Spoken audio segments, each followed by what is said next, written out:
కాక గాజుల Ramaram 11 kilometre ride అయితే వచ్చింది. పార్సల్ పోయి కస్టమర్కి పికప్ చేసుకుందాం పార్సల్. ఓకేనా?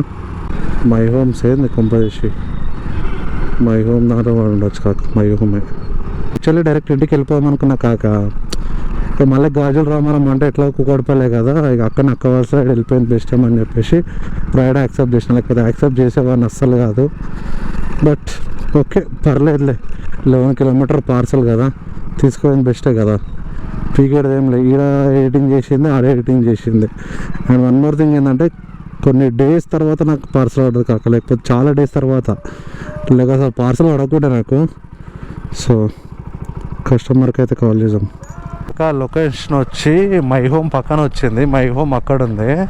సో కాల్ చేసిన. ఫస్ట్ కాల్ చేస్తే రెస్పాన్స్ అయ్యారు కస్టమర్లు. సెకండ్ కాల్ చేస్తే రెస్పాన్స్ అవుతలే. ఇప్పుడు నేను ఎంట్రీ ఏడే చేయించుకోవాలి ఏం కాదో నాకు అర్థమవుతలే. అసలు అది మై హోమ్లో పడ్డదా ఏడ పడదో తెలుస్తలేదు. ఆడనేమో డీటెయిల్స్ మాత్రం మై హోమ్ అని ఉంది. హలో